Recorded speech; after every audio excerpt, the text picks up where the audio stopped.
center of the Scripture, or the center of the New Testament, I'm moving down, or the center of the Christian, all the topics we could talk about, has to do chiefly with the gospel message. Whenever the facts of the gospel, there's the human I do side, but the facts of the gospel, whenever they're defined in Scripture, it's always at least these: the deity, death, and resurrection of Jesus. What's the evidence? Why that? What's it do for me? What's the connection from the resurrection to heaven? Those kind of questions. But you got to start there, and it's the middle. So I just think by far it's the best place to start.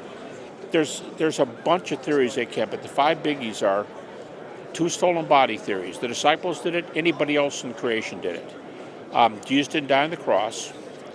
They saw hallucinations, and it was a legend, a story that was added later as time went on. Got those 5 down. They could come up with something crazy. They could say, yeah, well, I hear Elvis Presley was seen pumping gas at a gas station after his body went underground. What do you think?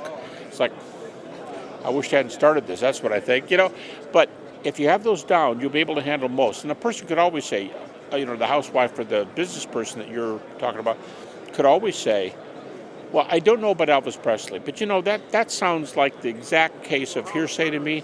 I don't hear any churches that are built up on Elvis Presley belief. There are a lot of people that could have looked like Elvis Presley and not been him. You probably drove by in your car. You didn't know for sure.